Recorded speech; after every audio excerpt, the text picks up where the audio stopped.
Hello, everyone, and welcome to the Covenant Cast, where we discuss the past, present, and future of the tabletop gaming industry. I'm Zach.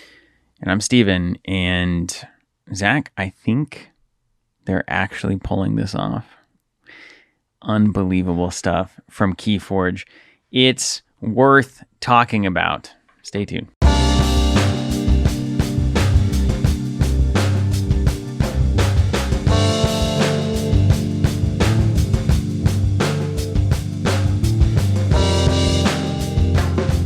So if we roll the calendar back, or the clock back, or whatever, we can go back in time to a year ago right now. We're in October 2022. If we go back to October 2021, Steven loves my intro. I killed him. Like I'm sitting by a fireplace on somebody's lap. Let's go back in time All right, to another let's tell place. a story. So if we actually go back to the end of 2021, pandemic still very much a thing. At least in my world, in terms of masks and isolation and not going out and that kind of thing. And I don't know exactly when Fantasy Flight Games announced, but I feel like it was towards the end of last year. I'll tell you. I'll look it up right now. When they announced, It's exactly what they said. yeah, exactly like that. Can you imagine how cool would it be? It's FFG with an update. But they announced that they had lost the ability to make KeyForge. Yeah, literally. Yeah, I don't know when that happened or how. Still a puzzle, like where the Entwives went. I'm not sure that we'll ever know the full story there. Yeah, but when that happened, and they were, again, like, we're going to bring this game back at some point. Remember, they were like, we're going to bring it back. We're working on a digital client, too. Like, that's going to happen. We just don't know the details yet. That happened at some point. I think I'll tell you when I'm right on the trail. You're right there. I'm super close here. So the future of KeyForge, that was June 28th, whenever it was announced, the Ghost Galaxy thing. Yeah. Oh, no, that was this year. Yeah, that was this year. Yeah. So let's see. Down but not out is what you're looking for. The future of KeyForge, oopsie, article was September 10th. So a little over a year. Yeah. So after that happened, I'm sure we did podcasts around that topic, but my oddsometer on KeyForge ever coming back and specifically ever being successful. It's pretty low, wasn't it? I was pretty pessimistic. I've seen a lot of games try to come back, and pandemic was rough on a lot of. It would have been rough on any game. About the only one successfully is Ashes. Yeah, I mean Fab did pretty good in the pandemic. No, I mean games that have come back. Oh yeah. It's very difficult to bring a game back. We had Christian on. Actually, it was the last episode of the podcast. Weirdly enough, it feels like it's been forever since we recorded one of these. And he was even talking about how difficult it is to bring. He called it an injured game. Injured game. Yeah, that's right. Back to life. Very visceral. And I do think it's challenging. And we talked to him right on the eve of the Kickstarter. Since then, the Kickstarter has done. Excuse me, you mean the Game Found? That's what in my mind it's like Kleenex. Kickstarter is like it was Kickstarted on Game Found. Yeah. Anyways, that campaign is completed. They raised $1.1 million. I think that's more than he was expecting. Yeah, that's pretty successful. I remember when we talked to Eric for Sorcery, his goal was $1 million because that would set the record for TCGs on crowdfunding. Yeah. So KeyForge over $1 million for a non-TCG specifically. Incredible. I think it's amazing. But if we rolled back the clock, oddsometer, and we had said that if it didn't come back in a real way by Gen Con 2022, we didn't think it was ever going to actually happen. Then a miracle. Clouds parted, sun shone through, and Christian T. Peterson buys it. In the robes. The clouds parted. Oh, He's yeah. there in the white robes. It's like, what robes? Arms extended. Strange Archons behind him. And then my oddsometer went up. Now, it wasn't like pure optimism or confidence, but a new owner, someone that was familiar enough and that people I think could trust. I know KeyForge was very popular. A lot of people love that game. I am one of those people. A lot of people want to believe it can come back, but they need some reason to believe. Anyways, crowdfunding, interesting choice. We talked about that. And then it hits. It does very well. Crowdfunding completes. Great. Post-crowdfunding, an article goes up on the KeyForging website. Are you competitive? And this lays down. Steven's like, I didn't read that one. I didn't read that one. That was the original one. Where they announced the competitive formats for the first time. I really like their new logo too. I think Cleaner. It's much better. Yeah. And they announced they're hosting a KeyForge celebration 2022 in Roseville, Minnesota. Sunny Roseville, Minnesota in November.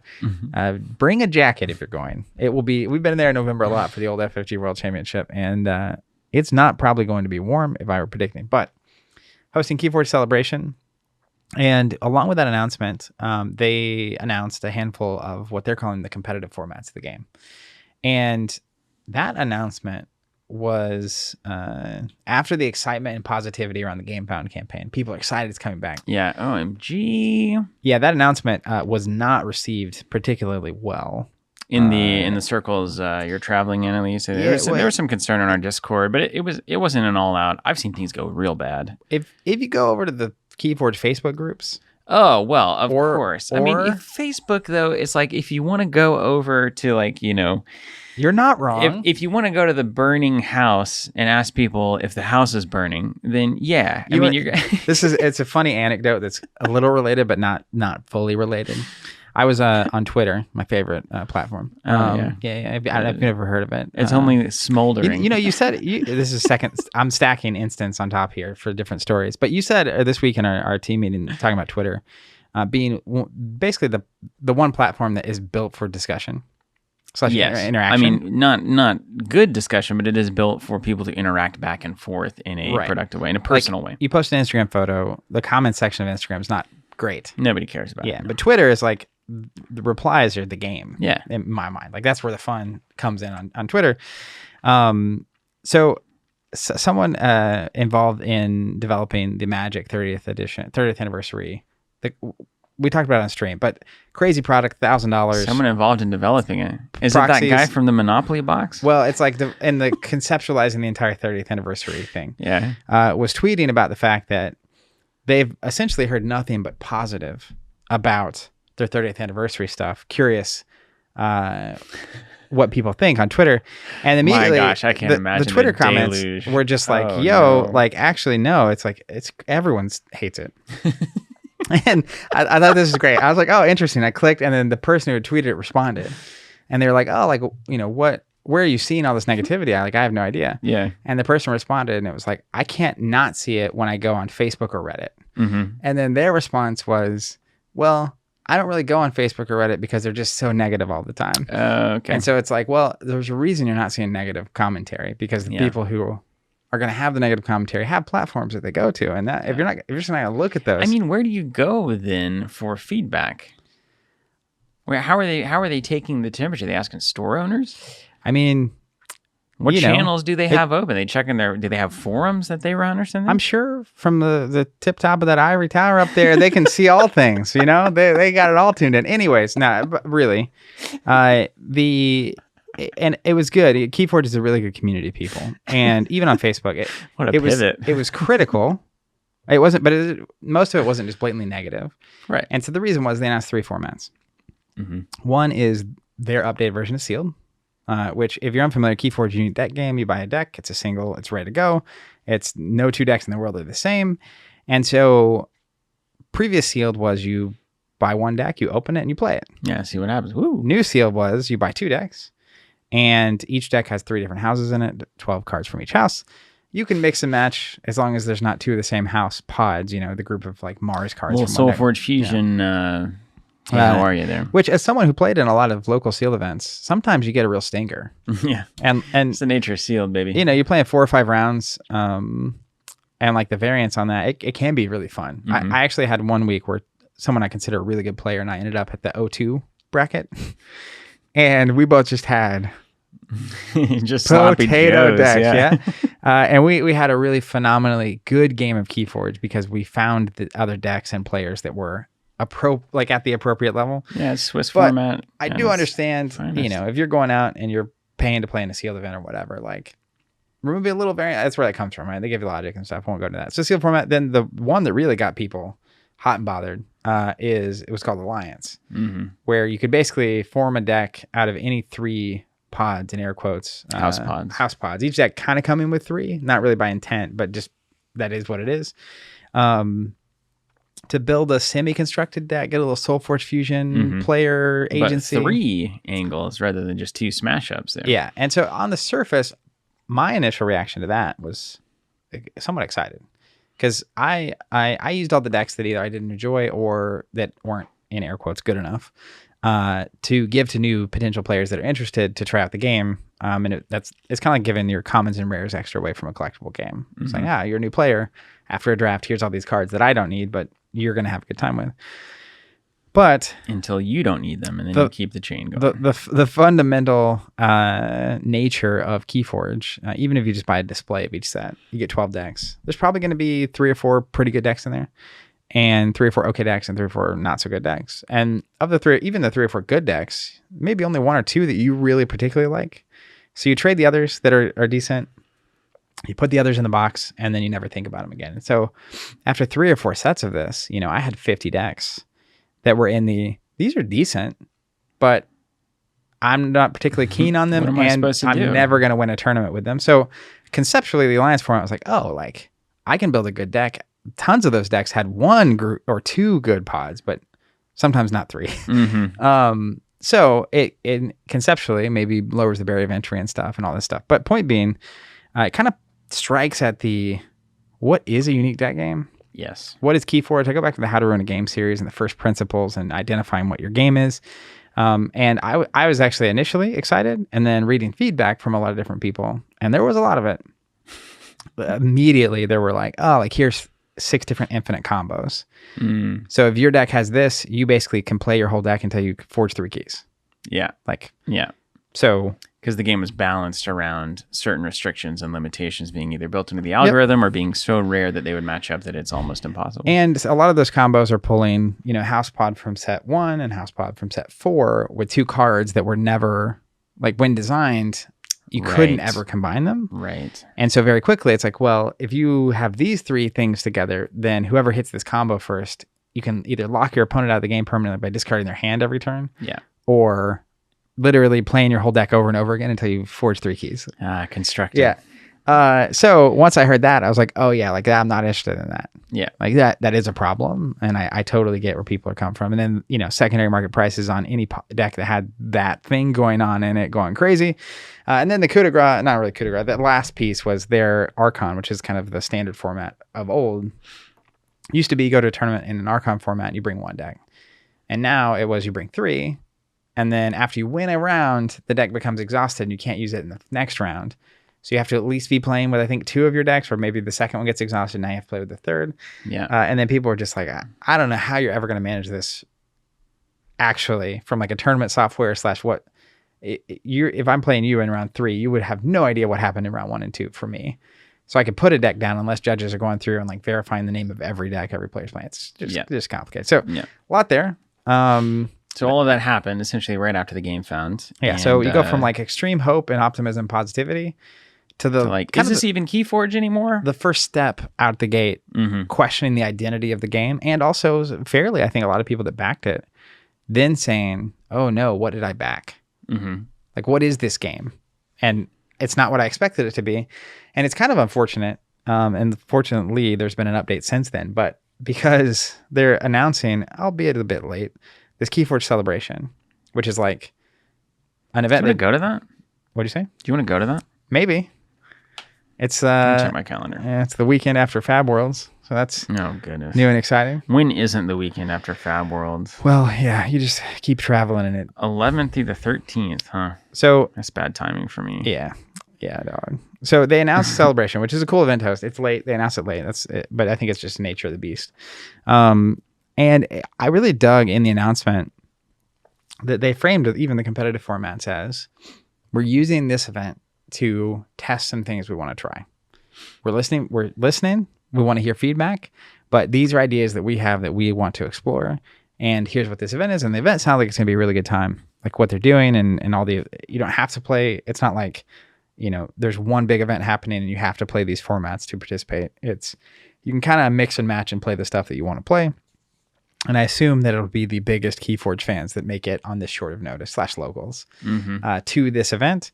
But even just worth stating, it's not like they said, here is the future. Here's what we're doing. Definitely it was, we're evaluating and we want to test some things. Which always has mixed results, I would say. saying like we're testing this or we're looking for player feedback on this sometimes can read like insecurity and we don't know what we're doing. So like, can you tell us what you want? Which is where you come back to first principles. And I think a lot of that swirl happened because of this confluence of the announcement was very, very tidy. It was not, there's not a lot of information there. It was like, here are the new formats and kind of like, let us know what you think kind of thing. Which is pretty standard. I mean, like that's what I would have expected from most publishers. And it's like people do an uproar, publisher cares or doesn't, usually doesn't really care that much. Says, no, this is what we're doing. It's fine. And then community moves on, loses some people. Maybe it's successful, maybe it's not, etc. What they did though, Ghost Galaxy, absolutely spiked the ball on this, man. They came into the house in a way that I have not seen from a publisher ever. Something I think that we did a communication episode a long time ago. This is exactly what we're talking about. Yeah. Like it's just, and we try to do this even with an intent and with a goal in mind in our own business to be as open with information and decision making and logic and reason as possible. A lot of times you just, kind of forget or you don't have time or you don't realize that there's something you said that was confusing or could be misunderstood and you didn't take the time to explain it. So then you kind of retrospectively need to be on the more or less the defensive saying like, well, here's why we did it. Don't you understand? And it could have read even like that, like a defensiveness of here's why we're choosing this. And like, you guys are effectively wrong, which is where a lot of that sometimes ends up. But it was like this announcement is the perfect... And this is the dis in formats announcement? It's the perfect mix of tone, content, reasoning, goodwill.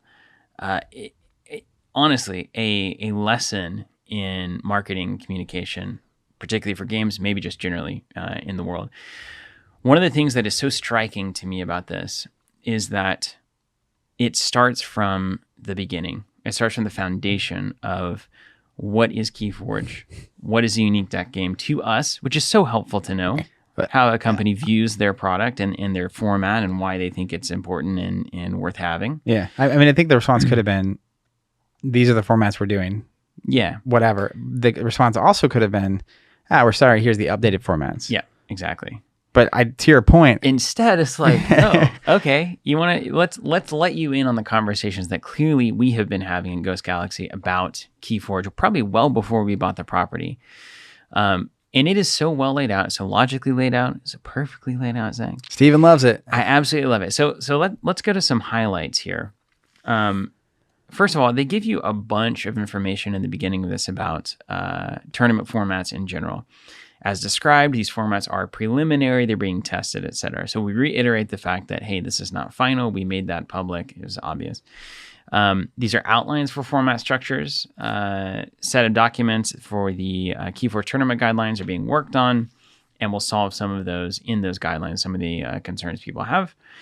Also, notably, the formats they're talking about are only official tournaments, and they say right off the bat that's going to be relatively few sanctioned tournaments from Ghost Galaxy.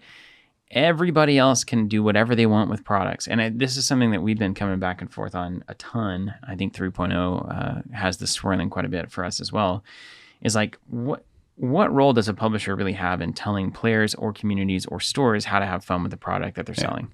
Like, that is actually in the grand scheme of tabletop gaming, I would say a fairly new thing. Custom formats, play how you want. A lot of times, I mean, just the reality of pre-internet, you just didn't have information about how to use anything that you were buying. And it was like, well, let's do it like this. Yeah. So there's that piece of it. And then the big picture, it's like, I love this. Before getting into the tournament structures and all of the things, let's take a step back and look at the big picture. This is something that publishers, people, companies do not do enough. Yeah. Let's look at the entirety of what this landscape is, and more specifically to us as the publisher of this product. This is how we see it. And I honestly think they recognize it, which is why they're talking here like this. But this is the fundamental question that was really being asked. The question that was being asked without actually being asked. feedback is like, the tournament format. But the reality is that you go deeper. It was deeper in that you've destabilized people's understanding of what this game is. Mm-hmm. So to fix that, the first thing you should do, and maybe should do, period. I mean, even going back to first principles of how to ruin a game, if that was clearly stated from the beginning of a game, here's what it is, here's what it means to us, here's what you can expect, here's the promise, right? Here's what you will get if you continue playing this game. Yeah. It's very helpful understanding. Yeah, and this is more than we've ever gotten for KeyForge. Yeah. It has never existed before in this clear of a context. You piece it together through random comments, through the way the product's developed, through actions, random news announcement articles, but we do not have on the FFG website, when KeyForge launches, something that explains to players exactly what it is, what the challenges are, what to look for, what to look forward to, these kinds of things. So we learn here that when each deck is made, there is a paradoxical choice between variability and balance. And Garfield's original concept was off the charts variability. Yeah, like they did the Unchained decks in the GameFound campaign, which I think are what Garfield originally envisioned. Actually completely unique and completely random. Yeah, so you might have on a scale of, like the Richard Garfield scale might be 0 to 100. You have a 100 deck, you have a 0 deck. It might be almost unplayable, if not actually unplayable. And then what it sounds like the FFG team did whenever they came in and kind of started moving the pieces around is they squeezed variability in favor of balance. Yeah. So they wanted to take it to a 30 to 70 rather than a 0 to 100 or even like a 40 to 60. Yeah. And we see that, as a result, after doing that, the variability and discovery was fortunately still substantial and enjoyable, but in the hands of skilled players, some decks obviously are going to perform better than others. They talk about the SAS score, literally cite decks of KeyForge. Yeah. Great it's like, hey, we know what's going on out there. You know how that reads? It's like, so we're tuned in. Historically, what makes this also peculiar, knowing that this is a Christian T. Peterson-owned enterprise, is that FFG, their communication pattern was the opposite of this. They would have said nothing. It would have maybe calmed down. They maybe would have made some. I don't think they would have changed anything. So it's a bit surprising. Well, they wouldn't have said anything about decks of KeyForge. They definitely wouldn't mention that. It's like the third parties shall not be named. We wouldn't name external deck builders. We won't name any of that kind of stuff. And I do wonder, my whole impression of Christian is in flux with all of this, by the way. Now he's destabilized your imagining of how he operates. Because I kind of envisioned that everything that FFG was doing and all of the good and bad stemmed from really kind of him pulling the levers. Yeah. But I wonder if this is actually more what Christian is, who he is as a publisher, what he wants his publishing and game stuff to look and feel like. At worst, we know that's what it is now. It's wild. Yes, I will say I do think starting over, you learn a lot through time. Maybe you just learned. Things have changed. But also, when you're operating a larger organization, your role is just very different too. And how much even we're a tiny company, but even how often I'm trying to just not get my hands in things or be involved in, like this KeyForge announcement went up as a basic example from my own life. Earlier, the first one, all the communication was happening this weekend. Our Discord channel was lighting up, and the KeyForge channel about the original Alliance format and stuff. It's like, part of me wanted to say, hey, you think we should pivot a stream this week into KeyForge and play the formats? And it was like, you know what? There's smart people here who are worried about this kind of stuff. I'm not going to say anything. Yeah, so there's other people, who knows? Maybe the marketing communication bit and anything going on at FFG was being run by someone that, and obviously the thing is, it was working. Yeah. Like FFG was not doing bad. Yeah. Given their communication. So it's apples and oranges ultimately of situations, but I will say I like the apple better than the orange. Yeah, totally. And it is, to your point, it's harder for people higher up in that organizational structure to actually see or hear feedback. Like Christian may have been totally oblivious to the impression that FFG had about publishing expandable games, about communication, on and on down the road it goes. Yeah. So maybe this is Christian or whoever Christian now has in charge of Ghost Galaxy. We have no idea how that's structured, but this is just being close to the ground again. Yeah. Like probably in the early days of Twilight Imperium and stuff, it was very similar. Like, I'm very close to the ground. And maybe restarting puts you back in that mind frame. For sure. And again, mentioning decks of KeyForge in and of itself, is a sign of the times, Yeah. which is amazing because it is a really impressive website. And I think it's very, very powerful. They actually launched I was messaging with the developer. They launched a way to like combine your decks on there into Alliance format. Interesting. Wow, they're on the ball. Yeah, it was pretty crazy. So check this out.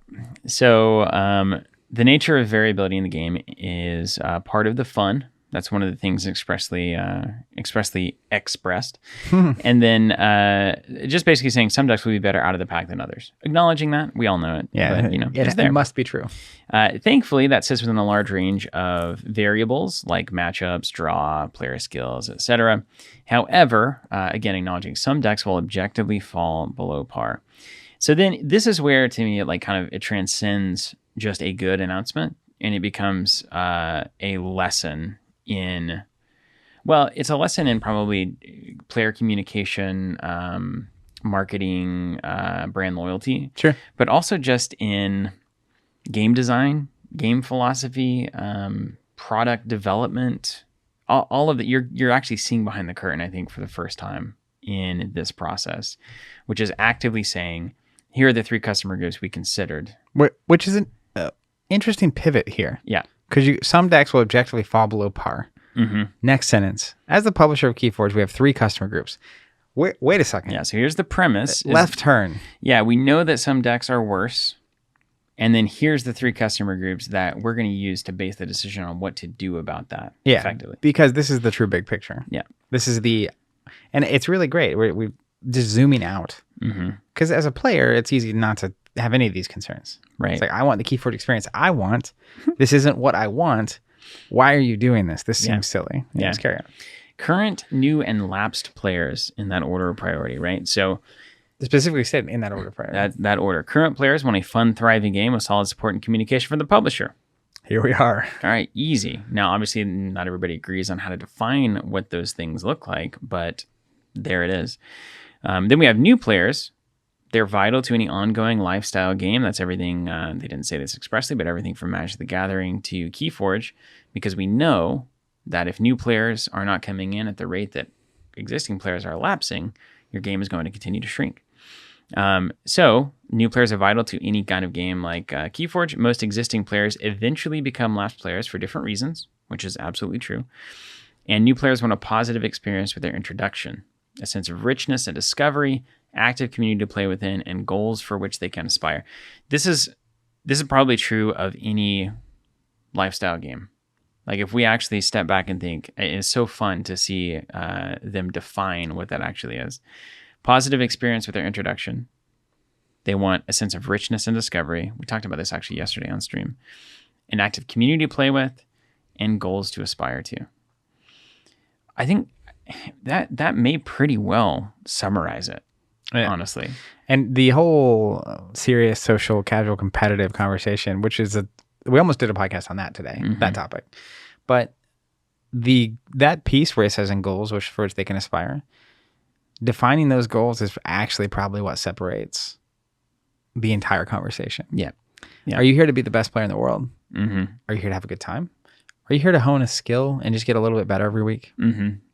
Well, are you here to meet new friends? Sure. Are you here to win a game with a deck that nobody respects? Are you here to change the thinking around this or that concept? Are you here to just put your Coliseum deck on the table? Right. Are you here to be the best Goblin player? You know, like there's so many different goals. God bless them. Yeah. We know those players. I think that might be me. Then we have the third category, lapsed players.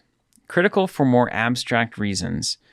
Knowing why and how players lapse is important, and understanding that lapsed players are the most likely to become new players again. So we see it's like a very, it's kind of a beautifully logical setup, right? These 3 categories that spin into each other. New players become current players become lapsed players become new players again, if you can get them to do so. And it's the easiest lift for a lapsed player to become a new player than an unknown player to become a new player. You can imagine, right? Someone played Fab early on. They drifted away, local scene kind of died down or got too competitive. And then all of a sudden, either PvE comes out or maybe a set comes out with a house or not a house. I was thinking about Thrones. Class, talent, a class or a choose your talent. silo. It's just like this last set we had a illusionist that is draconic. So it's got dragons and fire and like maybe that's your thing. All of a sudden you're right. You pulled back in and anyways, it makes sense. Yep. So then we've got their 3-point plan for what are their 3 categories of players, but we're not saying anything about that yet. We're just putting that out there as information. Then we're going to dive into the lapsed player category and have another 3 points. So these are the common reasons that players quit playing or participating in KeyForge. And so we're going even deeper into the psychology of what we need to know about the big picture of KeyForge before we can even talk about the formats that we've created, right? Yeah. So early or new players lapse whenever they get a deck, or I would say decks that are determined bad. Yeah. You open your first deck, we play a game. I can't do anything. It's boring. It's not the theme I like. I don't enjoy it. You're gone. Maybe I buy a second one. It also is just randomly bad for me. Yeah. Maybe my SAS score is 20. Yeah. Which is where the Richard Garfield total variance is a problem. Yeah. Like your first 10 decks are just happen to be from 0 to 100, somewhere in the 1 to 10 rank. It's like, yeah, yikes. Bad.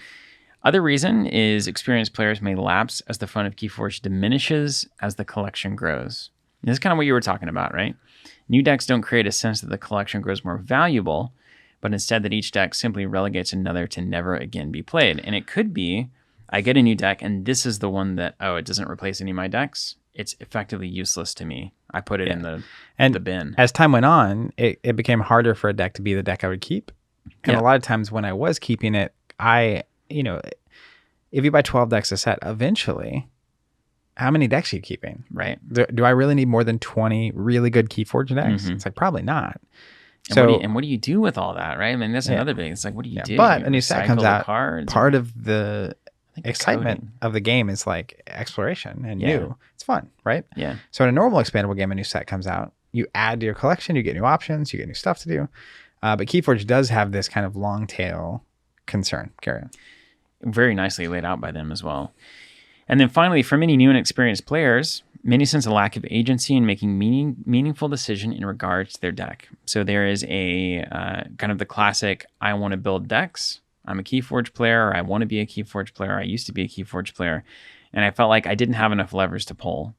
And therefore, it just got uninteresting. Yeah. There wasn't enough to try out. Which we saw and said very positive things about SoulForge for this very reason. They effectively give players a choice. You forge 2 decks together, and that one choice actually adds a lot. Tons. As we've seen, and that game's about to come out, but like, it's crazy. Even just with the limited decks I already have, like how many more of my decks I'm unwilling to just say, well, this is going in the bin, or this is going in the giveaway pile, because in my head, it's like, this has some interesting stuff going on. I just need to find the other pair. Mm-hmm. So based on the data collected, which was helped greatly by the GameFound campaign, by the way, we note that the number of lapsed KeyForge players easily outnumber current KeyForge players by more than 30 to 1.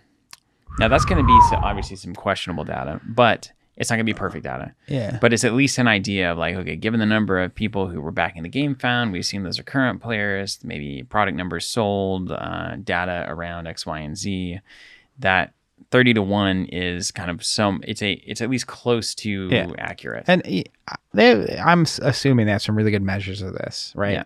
With the way the app worked, they know how many players are registering decks, and like more than like one deck. Okay, I don't know what number you'd get to before you consider them a player. Or even they had the gym tournament stuff going on.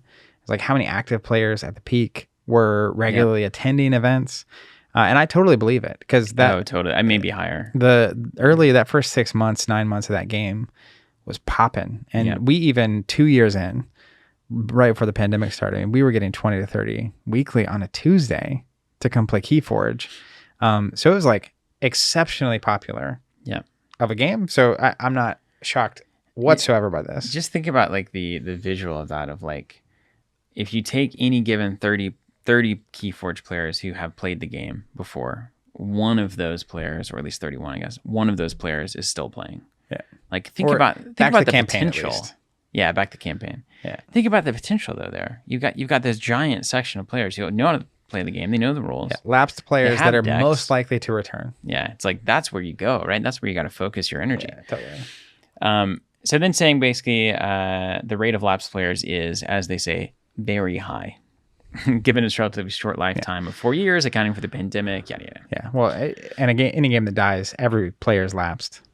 So then every player now has to make the choice whether or not they're going to continue being a player. And I think a crowdfunding campaign is why it was partially not confusing, but questioned. Was there's a ton of players, like I know for us, tons of players didn't even they weren't subscribers. They didn't buy cases up front. They showed up on Tuesday for sealed. Yeah, and then over 6 months they had a collection. But backing a GameFound campaign 6 months before release for hundreds of dollars is a different buying format than most of these players probably experience. Yeah, so that you're not going to get a great many of those players that you're talking about. So addressing the elephant in the room effectively here, basically saying some existing players may shake their heads, say that lapsed players didn't get the game. We hear this all the time from various, I heard this about L5R quite a bit. I would be like, you just don't get it. Somebody would be talking to me in a private setting, of course not on any kind of content. And they would say, Steven, what do you really think about L5R? And I would say, well, it's not for me. I understand what the game is doing. I'm pretty sure we just openly said that on our Learning L5R series. We absolutely did. Transparency and communication. Yeah, exactly. Not for me. Here's why. I think there's a tremendous amount of unknown variables in any given decision in L5R that make it effectively an unsolvable puzzle until you are perfectly aware of the metagame or any given player's deck. And even then, you're guessing as to what's in their hand. And you have to make a lot of big commitments to your game plan before you can actively suss out what's going to happen. And also, it's overly complex to the moon. And then some people will be like, yeah, okay, I get that. And then some people will be like, you just don't understand how good it is. The depth here is you don't understand immense, the depth here is just above your head. I'm like, well, maybe. That's fine. That may be true. And as Christian says, or whoever wrote this, while this may be true to some degree, a large group of happy KeyForge players is a healthier group of KeyForge players. It certainly is worth asking, can we adjust both perception and practicality of these very real negative experiences by former players going forward? So can we adjust both perception and practicality of lapsed players who left the game for the reasons we stated in order to get them back so that we can have a bigger and healthier KeyForge group playing this game? That seems like a reasonable base to start with. Going back to the logic provided, right? For current players, one of the most important things is an active community to participate in. Boom. Right there it is. And you do not have that if you don't have enough players. We see this happen all the time. Once the number of lapsed players starts increasing faster than the new players are becoming current players, it's just a matter of time. Because local community starts dying out, no one to play with, then more of your current players become lapsed players, and then on and on it goes. Momentum is huge in that front. Yeah, so you see what they've done here. It's exactly what you're talking about. That basically the goal or the desire of any player or player group in a lifestyle game is basically, and I'll actually read it so I can actually get it right. Positive experience, richness and discovery, active community to play with, goals to aspire to. So you take one of these planks that you've already laid out as kind of one of the foundational pieces of a player base for a game like this, and then you're basically saying, hey, you want an active community to play with, right? And then it's like, yeah. And it's like, oh yeah. Do you agree? These are the reasons that people stop playing. It's like, yeah. And it's like, then what we need to do is change whatever those people currently not playing had a problem with so that you have a more active community to play with. And then it's like, This is philosophy 101, right? Oh, yeah. I mean, you're building a case. Yeah, it's Socrates. It's like, hey, we agree to these things, right? It's a Socratic method. Yeah, it's like, we agree to this, right? Right. Yes. You said it yourself. And then you come down with a hammer afterwards. But it's so helpful. The Socratic method doesn't work if you just start with the last point. Oh, yeah. Well, totally. Like, it works in that you might still be right. You have to start from the but you're not winning anybody to your side. Yeah. And I love it, too, because it's not like... It's all in a very positive. I don't think the goal here, of course, is to be like, we got you. Oh, sure. Yeah. Hammer is probably the wrong word. Yeah, right. But it's just, hey, can you follow the reasoning on this? And then I think most people, in my experience, is like, once you can see the reasoning, it's like, oh, yeah, that makes sense. And I get it now.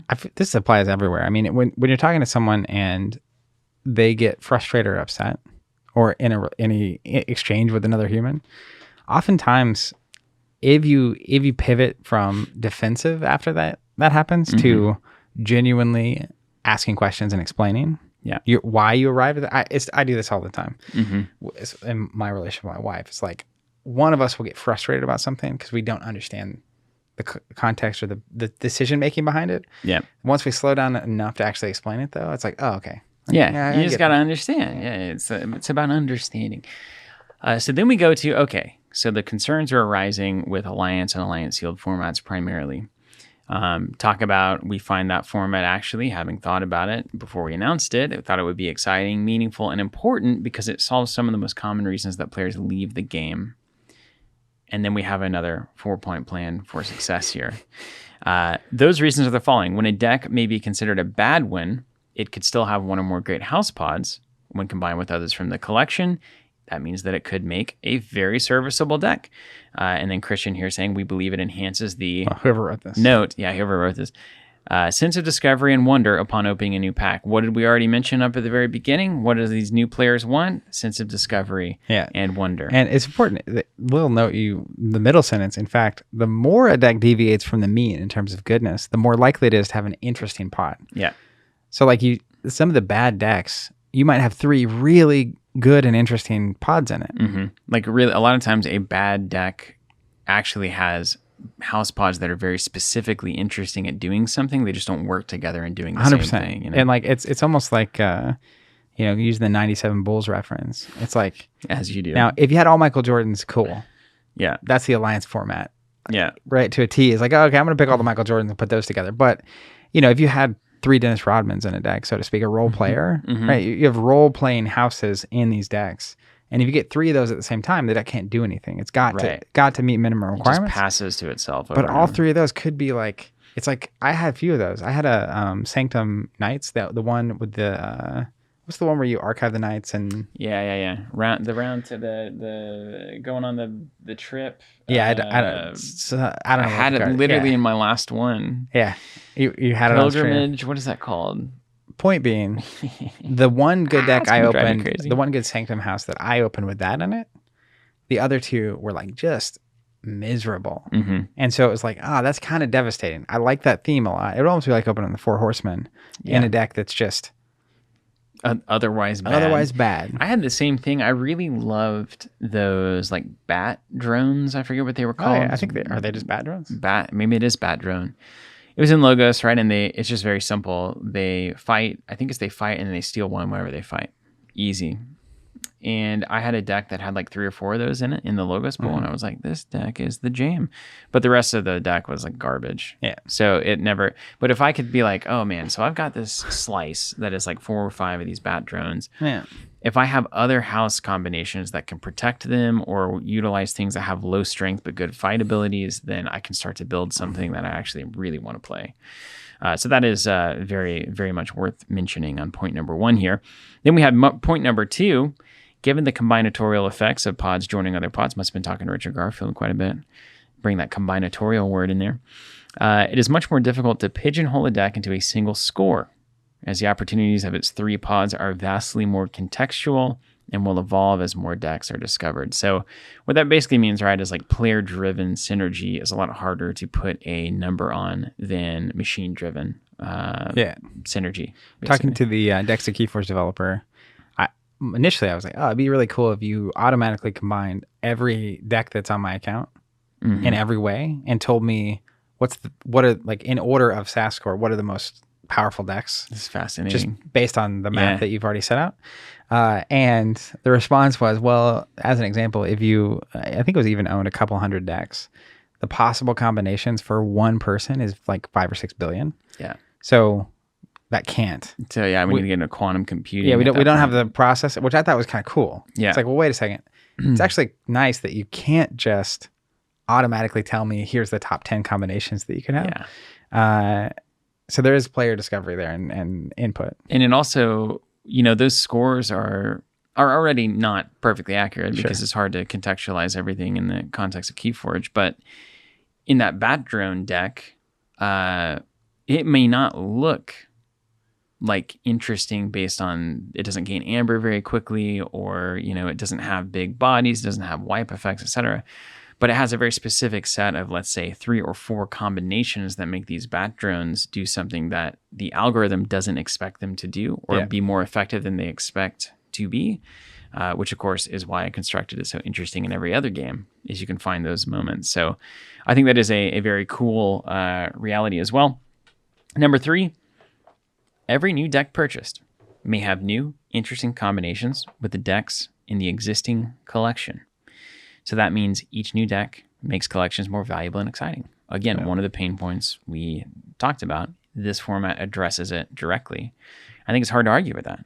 I mean, it is, there's more possibility when you can rip houses. It is hard to argue, but the friction comes in when you go back to first principles and the recognition that when someone previously decided to play KeyForge, the expectation was not that you could do this. Mm-hmm. And if you play KeyForge because you don't have time to deck build, or don't have interest in deck building, or don't have interest in that, I could see where this would be off-putting. Right. The other piece of that is nothing so far has been designed gameplay-wise, as far as I know, with this expectation. So 2 questions come from that. One, what is out there that is like degenerate, which we kind of talked about a little bit earlier, locking someone out of the whole game or whatever. Yeah. The second one is, how is the existence of this format going to actually affect future design? Yeah. Because one of the wacky and cool things about KeyForge is like it's unique, so they can kind of push the edges on like what cards can possibly do. But does this mean that you aren't going to be as comfortable pushing the edges anymore? And they already said like unique decks as they are is going to be the primary design focus moving forward early in the article. So effectively nothing's changing on that front. But I can see where that would be a concern. Yeah. And I mean, it's kind of nice too, because every deck of KeyForge you buy is an Alliance format deck, right? It's three different houses put together. So it's just saying you can do that, just choose from all these different houses out here, but it's the same 3-house combined KeyForge deck. But I think you're right, saying new interesting combinations for people who've been around constructed games, we pretty well know what new interesting combinations means. It usually means this game is going to get awful. Yeah. What it usually means is that people are going to find the best combinations of things. Meta. They're going to buy decks to build those combinations. Yeah. And then decks are going to start looking very similar. Again, another upside of KeyForge right now is it's hard. They may look somewhat similar, but it's really hard for there to be a meta of, you should expect Shadows, Logos, and Untamed, and every Shadows deck is going to have 2 bait and switches, and every Logos deck is going to have 3 of this card that archives your whole hand, whatever it is. Yeah. And like go down the list, and then like a meta would very quickly establish itself. Yeah. And that's what you already start seeing it after the first announcement. It's like, oh, that is a problem combination. That's going to be gross. Yeah, and like even like you're talking about the Knights, the Sanctum Knights thing, like maybe that with Alliance format, every top deck has to have a Sanctum slice that does this exact thing with his Pilgrimage, get a bunch of amber thing, because it's the most effective way to do this. Yeah. Like, you got to have 8 Knights, you got to have 2 of that card, and then any of those house slices become extremely valuable and become like pursued, because it's the best way to build this part of a deck. So that is possible for that to happen. Worth noting. And then finally, for those that enjoy more agency in the expression of their deck choice, Alliance provides such. This is addressing people like me when I'm talking about like the bat drones, where it's like, I want to play this particular theme, this particular thing, and trying to get through 200, 300 unique decks to find one that does it well is not tantalizing or possible. Yeah. So it's like, you like this? Play it. Finding 2 or 3 decks to combine that do it well is a lot more reasonable. Yeah, so there's definitely some upside, The media, obviously, is framed as upside of like, here are the problems. Here's how this format addresses these problems. Here's why we made these choices. It isn't addressing the downsides, at least yet, of what this also means. Yeah, which they'll get to. Yeah, but they do get to that, which is... It's just nice, but I like laying out, like, here's the whole argument for this, right? Yeah, and I like the note that every KeyForge deck is compatible with Alliance. Yep. Even a sealed deck, it technically is an Alliance deck. Absolutely. So I can go to an Alliance tournament, my first ever, and I can just open a new KeyForge deck. KeyForge deck. Hey, I wish it was KeyForge. Hey, new game idea. Yeah, a new KeyForge deck and play. And so the format doesn't actually gate any decks out. All it does is make existing decks better, more or less. Yeah, but I would imagine in time, if you just showed up with a sealed deck to an Alliance tournament, you're probably going to get dunked on. I mean, I do love the idea that somebody can try to YOLO it Oh, in. yeah. You're like, you think you're the best KeyForge player in the world, and so then like maybe you win a big tournament, and then it's like my next goal is to win an Alliance With a event sealed with deck. a sealed deck. Wouldn't that be cool? Oh, I love it. The Yeah. exact kind of thing. That would be I exact. do love it. They talk about kind of correcting for a lot of the technical problems that you might run into. So talked about after running a data model of all the millions and millions of decks made for KeyForge, we found that less than 100 Alliance matchups could possibly be identical, in that of all the decks printed, there are a number of decks that have the same house card list, but they're different across the other two houses. So they're unique within themselves, but the house slice is the same. Yeah. And so if you took 3 of those same house slices and you could find other decks that had identical, you would get less than currently 100 possible pairings between those decks. That's pretty awesome. It's pretty amazing. Yeah. And so that's one thing that they're basically saying, like, it's not accounting for enhancements. Chances you're going to see identical Alliance decks is vanishingly low. I think that's probably one of the common feedback points too, of like, well, can't you just make the same decks? And that doesn't seem in the spirit of the game. Further, they're going to introduce a restricted list of cards. This is new. Of which only one by card name may be given in any given Alliance deck. And so basically, the fundamentals of that is neither here nor there, but we're going to introduce restrictions on the format to prevent the things that people were most worried about. Yeah, all the stuff I was concerned about up front, it's like, oh, this combination of stuff you immediately fix it here. Yeah. Yeah. And then a beautiful shot. During the last few days, we've had a very productive conversation with a great deal of players and play testers, and their excellent feedback has allowed us to make adjustments to the format, which you will see at the end of the article. Which is helpful. It's like, if you just want to see the changes, scroll down. Also, a note there too, beyond the restricted list is you also can't have more copies of restricted card than allowed in a deck. So if card A is restricted and it's limited to, if you basically could bring that in 3 or 4 copies, you know what I mean? By pairing, like if there was a, what do you call it when it shows up in the wrong house? Yeah, the Maverick. But I love this. The only exception to that is if your deck just naturally is built that way. Yeah, perfect. So you can still play the deck if it's better organically, which I thought was like a cool picture in the purist, where it's like, I'm playing an Alliance event, but I'm playing with just my best deck. Yeah, and you Like, can I'm do that. sticking it That down. is one of the beautiful things about it, isn't it? That you can do that. Yeah. And like the restricted list just kind of being like, if there's 5 restricted cards, you can't have more than one of any given restricted card in your 3-house mix. Like, it's cool. And I think they'll probably expand and play with how that restricted list works. We've seen over time through all of these. Then we have Wrath of the Archon. So it's like, it's just so well laid out. I mean, they're just covering the whole thing. They're leaving no room for assumption And here. flavorfully.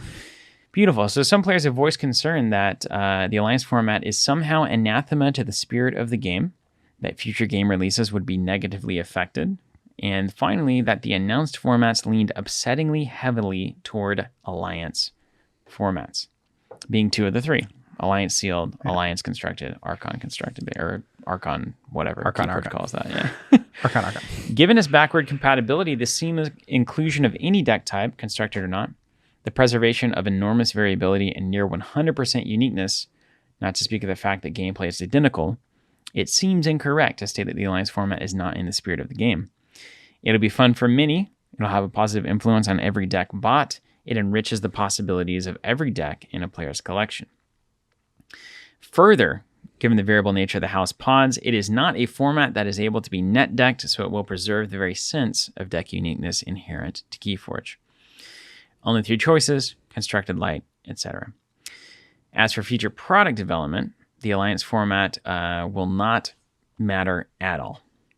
For how products are made. Algorithm will still be the same. The spirit of a sealed deck will be the same. It will be built in the same kind of way. This is just something we can do with what we have. It's not a re-envisioning of how the product gets created at all. And then finally, all that being said, it was our intention for the Archon format to be as viable and strong as ever, but basically, everybody said, hey, we'd rather just have the single deck Archon format. And they were like, hey, we'll do that. Same with sealed.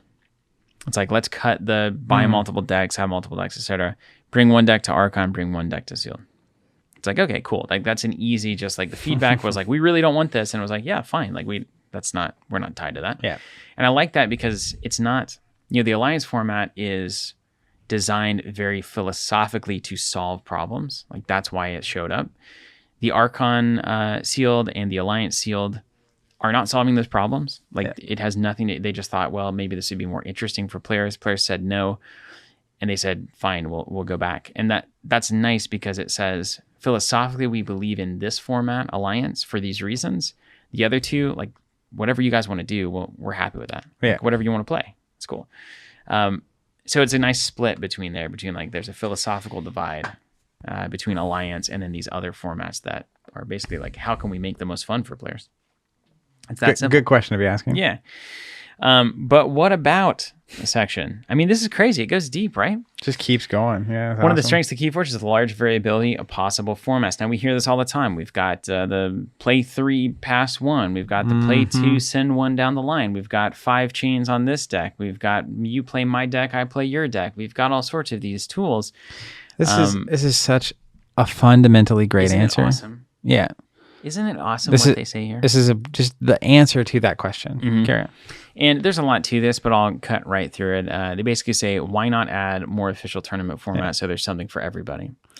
And then let's just read this in its entirety. I feel like this section? Yeah, well, this organized play piece that they wrote. What, at its essence? Yeah. Yeah, that's where it hits home, yeah. At its essence, organized play is the concept of arranging a gathering of play by which players may meet with the shared expectation of playing bold the same game. It's a method for connecting people over a shared experience, and the more connections made, the healthier the game and community. A game such as KeyForge is generally only as healthy as the average player's ability to find another player. Yep. As such, the more formats and possibilities that one presents as official, the less likely an individual is to find another player to engage in the game with. One may have a gathering of KeyForge players, none of which are inclined to play the game because each have their own preferred format. In effect, too many formats creates an entropy of connections, which is particularly harmful to games with smaller player bases. I just love that. I do agree with that. It says, ideally, only one format is played. However, many games have found that a limited selection of official formats can create the necessary variety without harming the necessary connections too much. So they've limited the number of formats played in official tournaments, basically, and that basically saying that approach is not mutually exclusive with allowing for the multitude of notably local preferences in casual play or non-official tournaments. We would also refer to that as potentially kitchen play, kitchen table play, kitchen play, kitchen play. Yeah, scramble some eggs, play some KeyForge. And I think that it's great. Three to me is particularly for KeyForge, but 3 is a appreciable amount of data. There's a lot of science behind once you give a 4th option, how much more complex it gets. Yeah. And 3 to 4 is a big jump.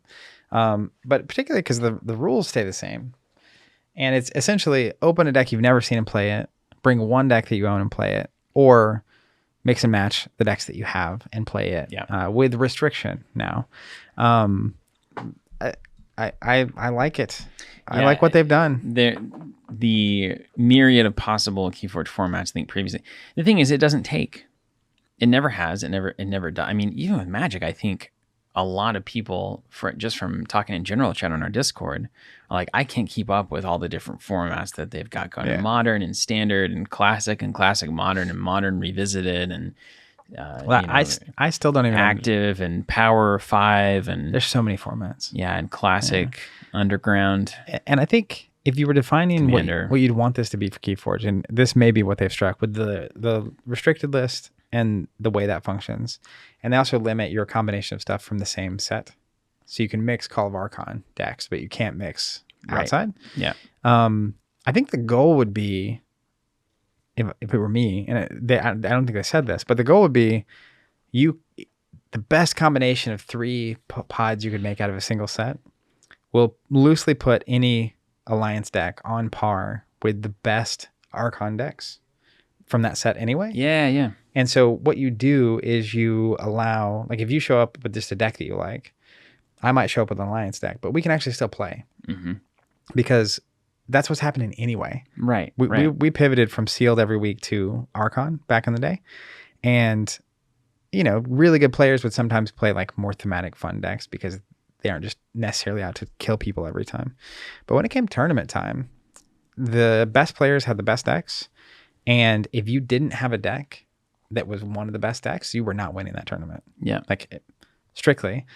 So I think if you can make it where someone that owns 10 decks can find a combination of 3 out of that one box they bought that can get there, that is only helpful in my opinion. And if we all show up to play on Tuesday night, you just have a good deck and I have a combined deck. And it's not, the concern was that the combined deck would be way disparately better than what you could possibly do with just this normal Archon deck. And I think the restricted list inherently will tone them down enough that really there's almost just 2 formats, which is sealed and or bring a deck. Yeah. That can either be how it was built or how you built it, but it's not going to be crazy shenanigans. Yeah. And I think about to your point here, which is something that maybe hasn't been called out expressly. I haven't been keeping up too much with the kind of the feedback, but like if you're really into KeyForge and you get 12 decks, let's say you just get a booster box every time a set releases, and I'm only able to pick up 2 or 3 decks because like just my budget for the game or just where I am with the hobby. Like if you're just playing one of your sealed decks as it sits and I'm able to take my 2 or 3 and actually make something good out of them instead of having to keep buying until I find something that can compete, that is just way better for everybody. Totally. Because now we're both playing the same game. Yeah, because now the power level actually gets tighter if the person just with way less decks can actually put them together in a way that they're as good as a random deck from a giant selection. Because what was essentially happening for me is I was buying usually 1 to 2 displays per set. I'd buy one up front and then I would do sealed. So I would get to like 20 to 30 decks from any given set. And the restriction that you can only mix between sets is also really nice because of this reason, which is I get my 20, 30 decks, but there were people who were serious about it in our local community. They were looking online, they were trading for decks, they were buying decks with specific combinations. And so inherently, either they would just randomly open something that was better than any of my decks, or they would find decks that were better than most of my decks. Yeah. So very quickly, if it wasn't out of those 30 decks, if it wasn't the top 3 or 4 of those decks, it wasn't even playable when it came to tournament time, which is unfortunate. Yeah. But if you can't, for me, like buying 20 or 30 before the next set comes out, I'm planning on combining in an almost permanent way. Yeah. Like the 20 decks I would normally just give away or something. It's like I can actually form 3 or 4 more decks I'm interested in. Nice. Yeah, that's true. And leave them like that. Yeah. And this is my alliance stack of decks. And then I That's have tight. my like pure Archon style decks. But restricting it to set also means I can kind of do that once and then move on. I love it. Like all the Call of the Archon decks I have, I can just do that, be done with it. Here's my alliance stack. It's really clean to restrict it to a single set, I think. Yeah. And I just imagine like a new player comes in and they buy a couple of KeyForge decks, right? Maybe they get a starter or whatever. And then, there's the experienced veteran player sitting over there in the corner. And then it's like, oh, hey, like, KeyForge, et cetera, let's come hang out. And then veteran player says, well, let's take these 2 or 3 decks and I'm going to put 3 houses together that I think are going to be really good together. And then you can play against my decks as they sit, like my sealed decks that are really good for Archon format. Let's play that way. And we've closed that gulf without having to make that new player buy a ton of decks to try to find one that can compete. Yep. And even just from a new player experience, we're talking about discovery and excitement and stuff. And their first experience being good. Well, so imagine you buy a 2-player starter that has 2 decks in it. Right now, you have 2 decks. So let's say one is just better than the other. So it wins. And you're like, okay, I guess we have to buy another deck. This is like, hey, you want to switch our Untamed? We both got Untamed, maybe. Yeah. Like, let's just switch the Untamed and see what happens. Yeah. It's the SoulForge reality all over. It's like suddenly how many ways can you combine 6 different pods from 2 different decks? There's a lot more to explore there as a new player right out of the box. Yeah. And it does make every time you buy, like them buy that same person that bought a 2-player starter buying 1 more deck.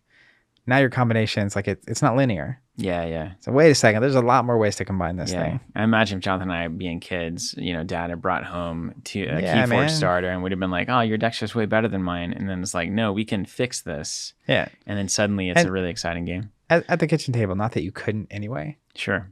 But at the same time, given the way it's unique, that game, it's like, every deck's unique. It has a name on the back. It's like, as a player, I would never even, if we're playing at the kitchen table, think, oh, like, let's just swap up the houses. Yeah.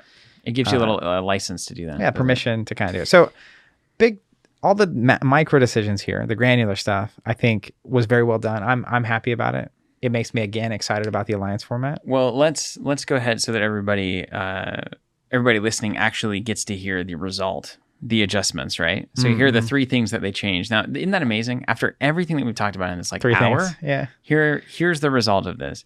Archon format is now just a single deck format instead of what was going to be a 3-deck format. Yep. Love it.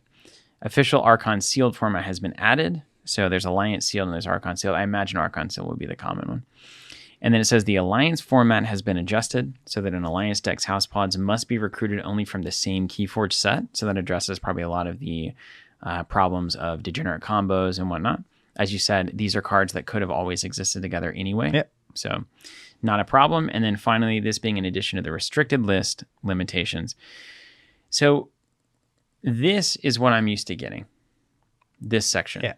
I would expect to say, hey, we've got some great feedback from the players. We decided to make some adjustments to our tournament documents moving into this KeyForge celebration. Here are the 3 things we're changing. Hope to hear from you and hope you enjoy playing KeyForge. Yeah. And I like all these decisions. Yeah. Yeah. Great. Everyone's happy. Man, having the world laid out in front of you makes you feel so happy as a KeyForge player and or somebody who's considering the game to be like, wow, like they're really thinking about this. Yeah. And just the trust in that they're thinking about it. And what you do by being this transparent and essentially educating or informing your player base is that now you have, I've only seen, let's say 99% positive in response to this. Even if they disagree with some of the decisions, the macro of how it was done and what's being done means like, okay, yeah, I'm in. Like I got it. Yeah. So the goodwill you buy, but then also when you're a player base who I think the player base is oftentimes not credited enough for how powerful they are in creating the community and creating the culture around the community. But when they're informed and they have the right perspective, it's so much easier for that to continue on and help grow the community. When someone's considering locally, it's like, KeyForge died, right? Like, why should I get into that? Mm-hmm. Like, players having this knowledge is very powerful. Yeah, having the words to express it. I mean, players are your best marketing for any given game. 100%, yeah. And so you're basically just giving them a brochure and saying, like, here's what it's about. Here are some good talking points for you to use, you know? And they believe it, we believe it, the publisher believes it, and then you can find people all over that can actually be more informed and more convinced to join in because they actually know what the game's about and what the publisher's about. And I love seeing it. It's amazing. The Ghost Galaxy team, I think you knocked this one out of the park. Keep listening. Keep doing what you're doing. Very excited about the future of this game. And honestly, just happy. You know, I was happy that KeyForge is coming back. I was happy when they had a successful crowdfunding campaign. I was a little nervous when everything blew up, but I will say even the negativity, another good thing that happened here is the game felt alive again. There were a lot of people that cared about the announcement, even if they disagreed. There was a lot of discussion happening. There was a lot of open and honest communication happening between players. And I think that's really healthy. And like there was something for the community to talk about. Mm-hmm. And then that was received well. So in the future, if there are things, I think players will keep talking and feedback will keep being listened to. And we're in the early days, so this is probably where the most sensitive things will happen. I can't imagine much else beyond this, but it was just cool to see for a game that has been dormant for so long and had very little active discussion from our Discord channel to Reddit to the Facebook groups.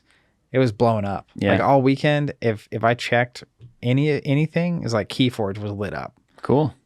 So that and no press is bad press, as they say. Yeah, it's like there's a lot of people out there who care about this game and enjoy it. And now I'm just excited for the next set to actually come out so that this thing gets rolling again. Yeah. Great moves, Ghost Galaxy. Cheers to that. Thank you, everybody, for listening. We'll see you next time. Take care. Oh, wait. Keep playing.